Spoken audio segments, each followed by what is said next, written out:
know that we need to do it in an environment that is so dynamic and changing, forever changing.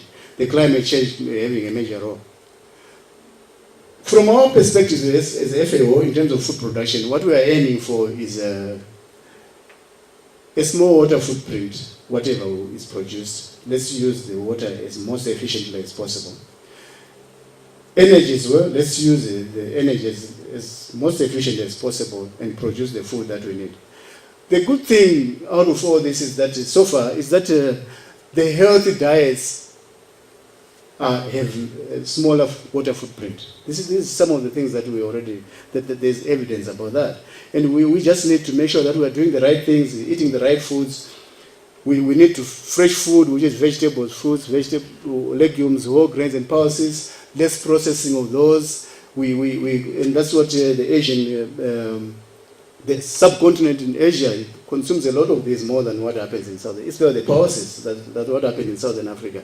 We have got, Southern Africa has got a very bad, which we are trying to, I think we have to work together to correct it. That maize is food.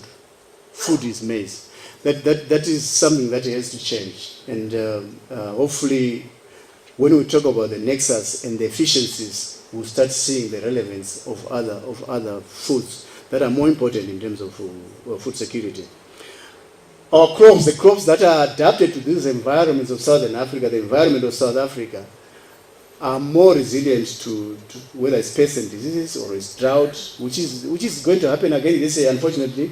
Drought will always be with us. It will come. It's a question of when is it coming and what will be the scale, what will be the intensity of that drought. This year we've got another El Niño-induced drought likely to come. There's El Niño is focused at 75% at the moment, so it's most likely coming. What we are almost certain is that the rainfall will not be normal. So, but when you grow the crops that are adapted to this environment, the crops that are not on the market, what we can call underutilized or orphaned crops, which is what the people in the rural areas have been growing, which the people in the rural know about, will be more efficient in terms of water, will be more efficient in terms of energy. And we should consider local production because you don't have to transport the food, you don't have to, and you are also raising incomes at the local level. Maybe consuming processed foods is something that we all like. It's easy to just go and pick from the supermarket when it's processed, but it's not the most efficient in terms of energy and water. And maybe if we consume limited amounts of processed foods, we're working better on the nexus rather than the other way around. So we have, in terms of environmental friendliness, we have the big culprits are the beef, the fish, the animal proteins. And the good ones, again, are the vegetables, the pulses. In terms of the food quality and the quality of the food in terms of water and as well as energy, the vegetables are at the top, and the beef are again at the low. They are the least efficient.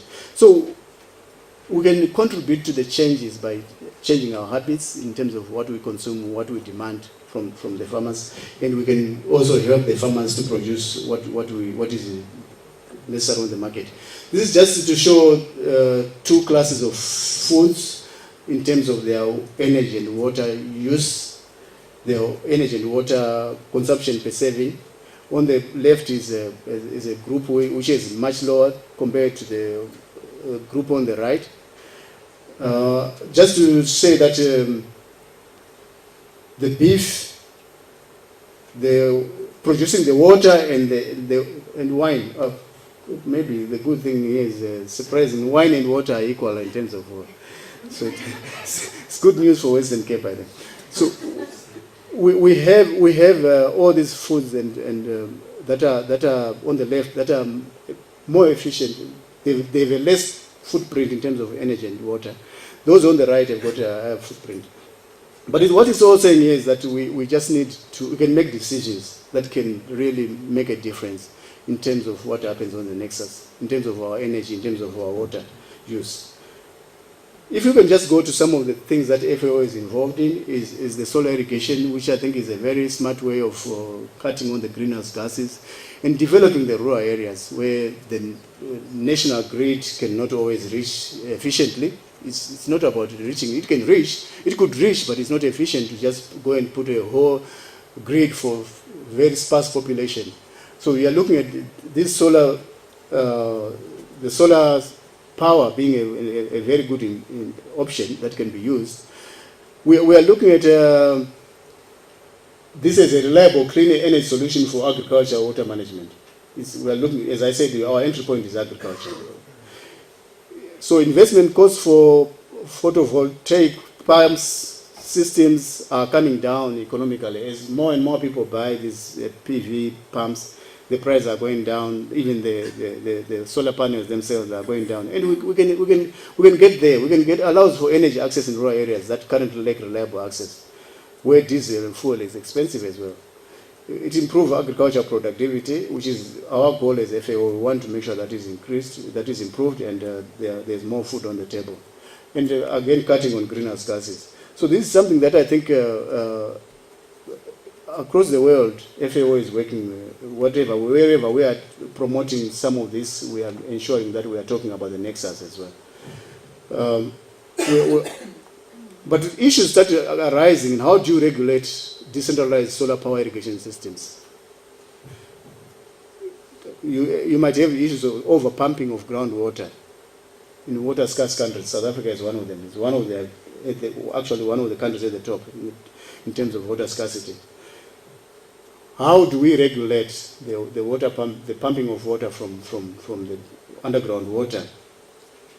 Many countries where farm power supply is often free or heavily subsidized already experience groundwater overpumping. So it's a good technology, but if it's for free and people see it as free, they end up overpumping the water, and the equilibrium is broken there, is disturbed.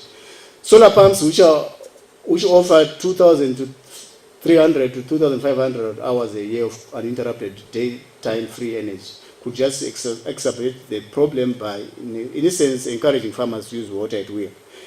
Energy subsidies can be used to either promote the solar-powered irrigation systems or regulate water use, but also could distort the cost of solar-powered irrigation systems and energy prices that ultimately determine how competitive SPIs will be in the long term.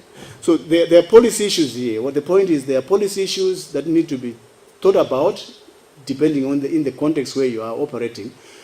Yes, solar power is good, but is it when you look at it, the water energy nexus, water energy food nexus, is it making sense? These are the questions that you have to ask within your own environment. What is it that you can do? For example, we can just give examples. In Morocco, subsidies for solar-powered irrigation systems were linked to water-efficient technologies. So if you are going to get a subsidy to install your solar power for irrigation, you have to make sure whatever irrigation system you are using is water efficient. We are talking about drip irrigation here. If you are going to waste water, the Moroccan government will not give you a subsidy. So this blended financing of where you have subsidies, private sector coming in, is probably the way to go. But we make sure that we are taking care of the water, food, energy nexus. In India, the first solar irrigation cooperative was founded in 2013, where farmers have a choice between using the energy they produce to irrigate or to feed back into the grid as a cash crop for which they receive an income. So there are policies there in India, incentives for them to produce the energy, but if they don't need it, there's also the option to put it back into the grid. So that flexibility allows the farmers, the rural dwellers, to be able to benefit from this and develop their own communities. So the bottom line is the governments, they have to be thinking, working with all the stakeholders to come up with the relevant policies and incentives that ensures that the equilibrium on the water energy nexus, food nexus, is maintained and probably even enhanced and improved. Just to come to some of the FAO work that we do, we're across sectors, across crops, livestock, forestry, fisheries, and aquaculture. We have what we can call global programs that try to address the issue of food security and rural development, but always trying to bring in the issue of water and energy and putting them almost in the same level of discussion with the food issues. We have what is called the 7 Grow, which is about sustainable crop production and intensification. We have also the Global Agenda for Sustainable Livestock Production, which is really trying to improve the livestock, especially ruminants, are said to be some of the biggest culprits in terms of the greenhouse gases emissions. And as FAO, we are working with member states to make sure that we try and improve those systems at a global level. Sustainable forestry management, again, is another big global program that is working on forests. We also have a code of conduct for responsible fisheries and ecosystem approach to fisheries. This is a very contentious issue, and we are trying to make sure that the members are benefiting from their resources that are in the oceans and also in the rivers within the lands. The aquaculture approach to, ecosystem approach to aquaculture, not just looking at it as a way you harvest, where you are doing your aquaculture, but looking at the whole ecosystem and making sure that you're addressing the issues of water, energy in whatever you are doing. So in terms of, these are some of the programs that's some of the cross-cutting sectorial issues, that thematic areas that are also considered: sustainable diets, resilient livelihoods, climate-smart agriculture, coping with water scarcity, global soil partnerships, all trying to look at water, energy, and food as one. Just to give you an example of what is happening in the Near East and North Africa, where FAO is not involved at the, not just at the management level, but in terms of the strategic policy development, as well as improving the water management, the technologies that increase the efficiency. So FAO is working with the stakeholders in the Near East and North Africa to try and make sure that there is coherence in terms of policies that are affecting energy, that are affecting water, that are affecting food. And going further to make sure that at the technological, operational level, the right technologies are used in addressing those 3 issues at the same time. And managing the water supply through reuse and recycling of unconventional waters. So there is a lot of emphasis on reusing, recycling water, and as well as saving energy, using solar energy as well. Just to highlight some entry points for analysis and discussions, when you are talking about the nexus, it's always it's a nexus. Sometimes it becomes so difficult to say, where do you start, where do you end, what is your... So from FAO, as I said, we start from the food. And there are some other entry points where you can start having this discussion, because it makes sense to the policymakers to do this. You cannot just start telling that we want to talk about food, energy, nexus to the politician. The minister is responsible for energy, and he wants to make sure that that is delivered. And so, but when you look at specific topics, specific interventions, like groundwater management, the nexus dimension of it could be over-extraction of groundwater resources for irrigation, using diesel, electricity, solar-powered pumps. These are some of the entry points for discussions. We're just giving where we have been involved as FAO in communities where we start discussing about groundwater management. It becomes a sub-national, national issue, and you take it right across from the policy to the operational level. The modernization of irrigation, which is what we all want. We want to see modernized irrigation. And water, energy, and use efficiency vis-a-vis economic viability of large-scale irrigation schemes. All these things get discussed. We start discussing those issues around the nexus. Intensification of livestock production, on-farm waste management becomes an issue, and we generate energy, bioenergy from there. How do you make that system most productive? If I can expand on the groundwater management, the nexus dimension is over-extraction, which I mentioned earlier on. The context is groundwater withdrawal and energy consumption. So those 2 issues become points for discussion as stakeholders around the nexus. The impacts are likely to change in groundwater levels and groundwater quality. If you overexploit, which is what is already happening in most countries where solar energy subsidies have helped rural communities to pump a lot of water, you are going to disturb the ecosystems. As I said at the beginning, understanding this and also managing, ensuring integrity of ecosystems is critical.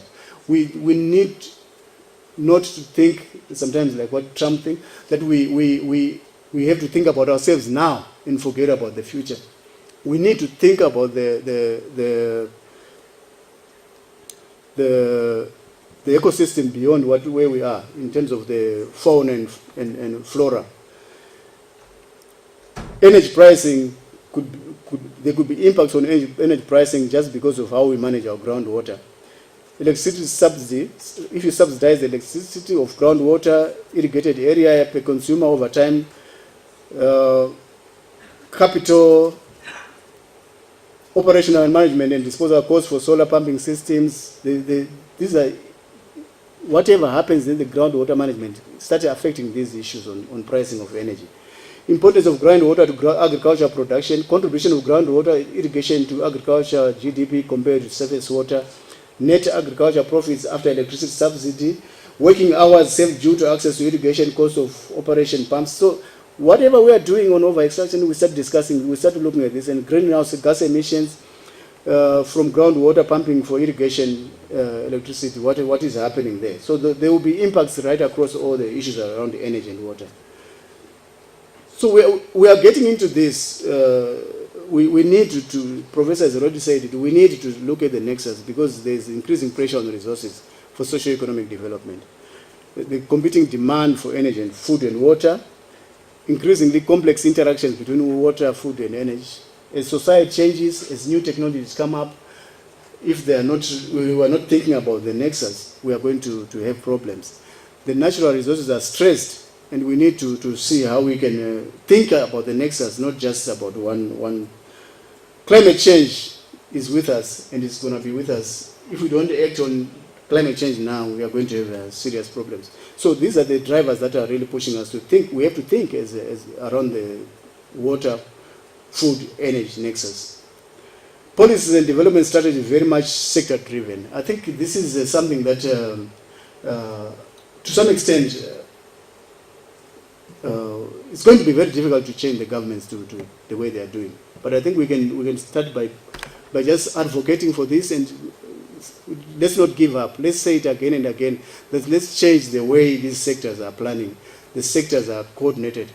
In the country, in South Africa, I think the DPME focuses a lot on trying to coordinate the stakeholder, the different sectors. But I think when it comes to cabinet, they are more about monitoring what happens. But in terms of planning what happens, planning for the work that needs to be done, the sectors that go their own way. But when it comes to monitoring within cabinet, they start talking across the different sectors. So we need the coherence. We need less conflicts in terms of how we work across the water, energy, food nexus. And we might have missed opportunities also. If we do it together, we might take advantage of the opportunities and also avoid the problems that might come. We might not be using our resources the most efficient way if we don't do it together. I think what is just required is to have all the differences, especially the sector of energy, food, and water working together much more than they are doing now. Because these three are so connected that you cannot separate them. But unfortunately, the food is the starting point. We have to have food and we have to work around that and make sure that we work with the water, the energy sectors to be able to produce. But what is critical for us as practitioners, as scientists in this, we need to provide the evidence to the policymakers. This is the only way you can convince them. Show them the evidence that this is the consequences of not doing, or the consequences of doing this kind of approach, taking the approach of the Nexus approach. So there are limitations of integrated approaches across cross-sectoral dialogue becomes key. And that is where probably the institutions like NSTF, FAO, Water Commission bring stakeholders to debate these issues, put the evidence on the table, convince the policy and decision makers. Just to touch on some of the topics that are probably important for agriculture is bioenergy. How can we make the best use of our resources to support both energy and food security? This is something that we can talk about from the agricultural perspective. Modernization of irrigation, I've already said it. Wastewater reuse, this is something I think we are not doing we could do a lot more on this, on recycling water at the farm, at the households, in urban settings, in rural settings. I think there could be a lot that can be done to recycle the water there. Intensive livestock production in aquaculture. What means do we have to reduce pollution from intensive production on water, energy, and land resources? These are some of the issues that we want to, as FAO, would like to get more answers on that. Hydropower, the use of, how can we seek synergies between multiple uses? There are uses of tourism, there's uses of irrigation, and when you are focusing on hydropower, how can you make sure that the other issues are also taken into consideration? Food waste and losses. This is a very important subject, I think, which we is usually not given the importance that it deserves. You might not know that 1.3 billion tons of food that we produce is wasted or lost. So we have a lot to do there. So when you waste, you are losing energy, you are using water that you use to produce that food. So if we can address that, 1/3 of what we produce is either wasted or it's lost. So if we can start from there and work and come up with technology that can reduce that, we are saving on water, we are saving on energy. So in conclusion, ladies and gentlemen, I think we need to integrate Nexus thinking in broader processes about sustainable development and natural resources management. Like I said, when they were discussing the SDGs, they should have started thinking about this as well. How do we make sure that those three issues are integrated at international, regional, national, and sub-national levels? Again, in most cases, the sub-national levels usually play a role in terms of influencing what the policymakers eventually do. The governments might have signed up to all these commitments, global commitments, but if the push is coming from the local level, it sometimes helps in terms of changing the policies and improving the policies for the benefit of the environment and the people. We need more focused interventions on specific technologies when we're looking at management and operation and implementation levels. Let's document, let's disseminate scientific evidence on the water, food, energy nexus. Thank you very much.